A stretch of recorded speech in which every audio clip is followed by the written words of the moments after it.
ফিরে আসবো ফিরে আসবো। আমি বললাম তো ওই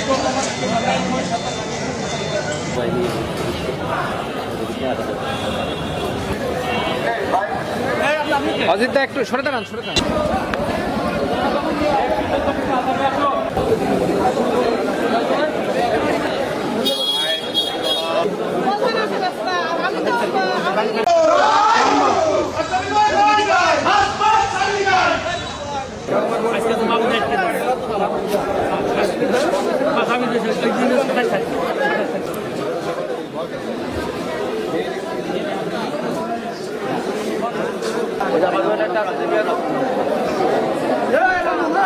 যমুনা ইলেকট্রনিক্স ঈদে ডাবল খুশি অফার সিজন 3, যে কোনো পণ্য কিনলেই পাচ্ছেন নিশ্চিত ঈদ উপহার।